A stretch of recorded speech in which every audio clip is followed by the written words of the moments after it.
मंदिर में बैठी हुई जो परमात्मा है, यदि हमारे नेत्रों में किसी भी प्रकार की विकृति आ रही है, दोष आ रहा है, तो वो भगवान कह रहे हैं मैं होते हुए भी तुमको दिखाई नहीं दूंगा। और जो मेरे अन्य भक्त होते और मैं किसी वर्ण वालों को दर्शन नहीं देता, कोई किसी भी वर्ण में क्यों ना जन्म लेने वाला होवे, मैं सारे पतितों को, चांडालों को, वनों में रहने वाले उन कोल भीलों को, मत्स्य भेदन करने वाले उन कहारों को, ऐसा कोई जीव नहीं है जिसको मैं दर्शन ना देता हूं। सारी धरा पर रहने वाले जितने भी लोग हैं, सभी को मैं दर्शन देता हूं। लेकिन जब भाव प्रधान हो जाए और मेरी पूजा करते करते करते धीरे धीरे जब वो साधना परिपक्व होती है, तो कहा वही साधना तुमको फल देना आरंभ कर देती है। भगवान कह रहे मैं फल नहीं देता हूं, वो तो साधना फल दे रही। जो आप पूजा कर रहे, पूजा करते करते आपको फल मिल रहा है। और हमारे तो रग रग में राम समाहित है। यदि व्यापार किया जा रहा है तो व्यापार में भी राम, व्यवहार में भी राम और तिरस्कार में भी राम।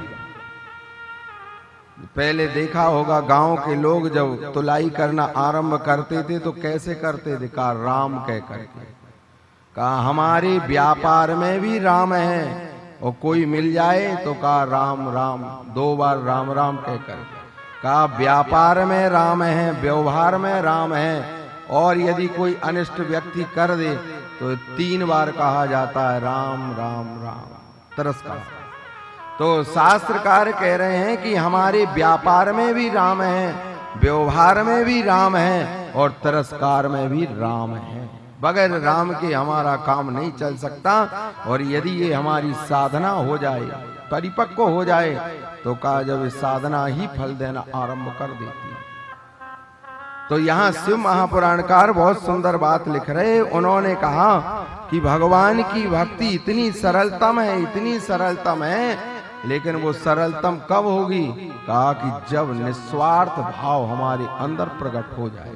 और जब ये निस्वार्थ भाव हो जाए किसी भी प्रकार, और गृहस्थ जीवन में रह करके कोई ना कोई कामना तो होती ही होती है, निष्काम भक्ति तो होती नहीं। और निष्काम भक्ति सर्वोपरि मानी गई। जो भी नाम जप किया जा रहा है वो भी निष्काम होवे, जो भी पूजन अर्चन वंदन किया जा रहा है वो भी निष्काम होवे, लेकिन गृहस्थ जीवन में कामना तो होती। ब्रह्मवैवर्त पुराणकार कह रहे हैं जब दक्ष ने 1000 पुत्रों को जन्म दिया तो उनसे कहा सृष्टि का विस्तार हो रहा था।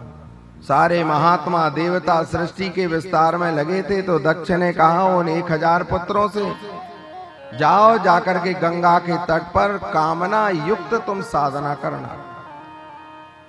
क्या कामना है? कहा सृष्टि का विस्तार करना। जब वो गंगा के तट पर गए और वहां जाकर के वो साधना करने लगे तो श्री नारद जी ने आकर के कहा, श्री नारद जी कह रहे हैं निष्कामं ब्रह्मन् वार्था परा परिग्रह कृतो चाया तो ममाधुना। भैया ये इतनी कठिन साधना क्यों कर रहे हैं? तो उन्होंने कहा कि पिता की आज्ञा है और हमारे हृदय में कामना है, कामना युक्त होकर के हम साधना कर रहे हैं। श्री नारद जी ने भी यही कहा भैया निष्काम भक्ति करो, और निष्काम भक्ति यदि करोगे तो तुम्हारे मनोरथ यह जन्म भी तुम्हारा सुधर जाएगा और ऊपर का भी तुम्हारा भगवान के धाम का मार्ग भी प्रशस्त हो जाएगा। लेकिन उन्होंने कहा कि नहीं, हम पिता की आज्ञा पा करके आए और हम तो कामना युक्त भजन करेंगे। तो नारद जी ने कहा कि ठीक है, मेरे 4 प्रश्नों का उत्तर दे दो। यदि तुमने उत्तर दे दिया तो ठीक है, कामना युक्त से करना, और यदि उत्तर ना दे पाए तो निष्काम भक्ति नारायण की करना और तुम मेरे से दीक्षा ले लेना। कहा ठीक। पहला प्रश्न किया, कह रहे तदा ततो भगवन संभो तद विचार्य सुनिश्चितम। श्री नारद जी ने कहा कि ये बताओ ऐसी कौन सी नदी है जो 2 दिशाओं में जाती होवे, पूर्व में भी बह रही होवे और पश्चिम में भी बह रही होवे। उस नदी का नाम बताओ। 1000 पुत्रों के नेत्र नीचे हो गए। कहा ये हम नहीं बता पाएंगे। चलो कहा ठीक है कोई बात नहीं, दूसरे प्रश्न का उत्तर दो। उन्होंने नारद जी ने कहा ऐसी कौन सी गुफा है जिसके अंदर जीव प्रवेश तो कर जाता है लेकिन आजीवन वो बाहर निकल करके नहीं आता, उसका नाम बताओ। कहा कि हमको ये भी पता नहीं। कहा ठीक है। कहा तीसरा प्रश्न है, ये बताओ ऐसी कौन सी पौंसली स्त्री है जो एक पुरुषों से नहीं अनेकों पुरुषों से प्रेम करती होवे, उस स्त्री का नाम बताओ। कहा ये भी हम नहीं जानते। तो कहा अंतिम प्रश्न है। कहा अंतिम प्रश्न का उत्तर दे देना तो ठीक है, नहीं दे पाए तो फिर तुम मेरा चेला बन करके और तुम निष्काम भक्ति करना। कहा ठीक है। उन्होंने चौथा प्रश्न किया कि ये बताओ ऐसा वह हंस कौन सा है जिसकी भाषा बड़ी विचित्र है, बोलता कुछ है लेकिन उसका अर्थ कुछ और होता है, उसका नाम बताओ। चारों प्रश्नों का जब वह उत्तर नहीं दे पाए तो श्री नारद जी ने कहा अब तुम निष्काम भक्ति करो।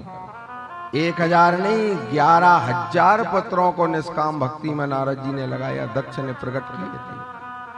तो यहां पर भी शास्त्रकार कह रहे हैं कि हमारी सर्वोपरि साधना है निष्काम भक्ति। तीर्थ यात्रा, नर्मदा, गंगा, लक्ष्मी नारायण भगवान का दर्शन, भगवान की कथा, ये जब सब निष्काम होने लगे और सारी चिंताएं परमात्मा पर छोड़ दी जाती हैं तो वो भगवान कह रहे हैं जब ऐसी निष्काम भक्ति होनी आरंभ हो जाती है तो तुम्हारे तो काम स्वतः बनना आरंभ हो जाएंगे। कण कण में वो परमात्मा समाहित है। और नहीं तो भगवान कह रहे हैं मैं मंदिर में बैठा हुआ तो तुमको दिखाई दे रहा हूं लेकिन मैं हूं नहीं वहां पर। और जो व्यक्ति ऐसी भक्ति करते हैं, ऐसी साधना में लग जाते हैं, भगवान शशांक शेखर कह रहे हैं मैं उनके ऊपर इतना प्रसन्न चित्त हो जाता हूं। कह रहे हैं एक यज्ञदत्त नाम के ब्राह्मण थे, उनके एकमात्र पुत्र था।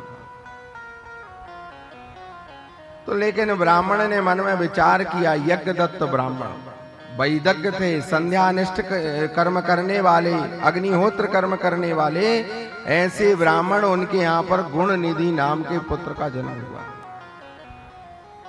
लेकिन काल के कारण उनके अंदर पड़ा हुआ वो बीज था, वो कुमार्ग पर चलने लगे और उस कुमार्ग में चलते चलते एकांत में चले गए, चोरी करने लगे। जिस नगर में जावे वहां के लोग उनको मार पीट करके भगा देवे।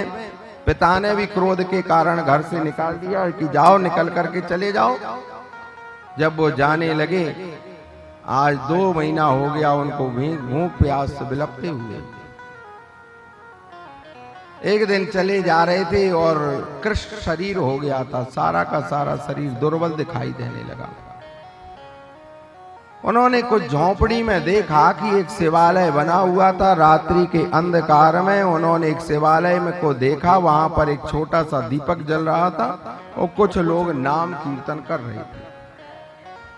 इन्होंने मन में यह विचार किया कि ये शिवालय बना हुआ है और इस मंदिर में हो ना हो नैवेद्य रखा होगा भगवान के लिए भोग। लेकिन वो विचार यह कर रहे कि ये लोग इधर उधर होवे तो मैं जाऊं चोरी से और जाकर के मैं उस नैवेद्य को उठा करके लेकर के आ जाऊं। तो मध्य रात्रि में लोग भजन करते करते थोड़ा बाहर आकर के बैठ गए। तब तक इसने देखा कि हाँ कुछ लोग बाहर निकल करके चले गए, तो फिर ये अंदर गया तो इसने देखा दीपक बहुत मंद मंद जल रहा था। तो इसने जो वस्त्र डाले हुए था शरीर के ऊपर, उजाले की दृष्टि से उसने उस दीपक में उस वस्त्र को लगाया तो बड़ा उजाला मंदिर में हुआ। तो जैसी उजाला हुआ तो नैवेद्य के ऊपर दृष्टि पड़ गई। जैसी दृष्टि पड़ी तो उसने नैवेद्य भगवान के ऊपर से उठाया। तब तक दूरी पर जो लोग बैठे थे उन्होंने देख लिया कि मंदिर में एकदम इतना तेज उजाला हुआ और बंद हो गया। तो लोग आए तो ये चोरी करके जा रहा था। लोगों ने पकड़ा, क्यों रे भगवान के मंदिर में तू चोरी करता है? तो उन्होंने जब उसको पकड़ा और बहुत मार मारी उसको। जब उसको मार मारी तो लोगों ने कहा भैया आज व्रत का समय है, इसको मारो ना, अब नैवेद्य लेकर के आ गया है, भगा दो, इस चोरी करने वाला व्यक्ति है।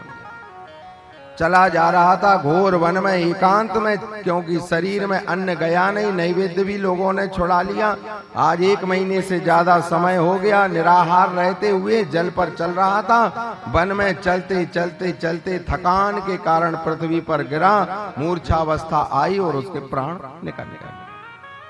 यम के दूत पकड़ने के लिए आए, तभी तक देखा कि भगवान शशांक शेखर के गण आ गए।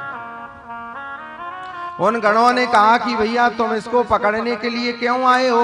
यमराज के दूतों ने कहा कि ब्राह्मण के घर में जन्म लेकर के और इसने बड़े बड़े पापाचरण दुराचरण कर्म किया है, वो ब्रह्म कर्म को त्याग दिया, इस कारण से ये यमपुरी का अधिकारी हो जाएगा।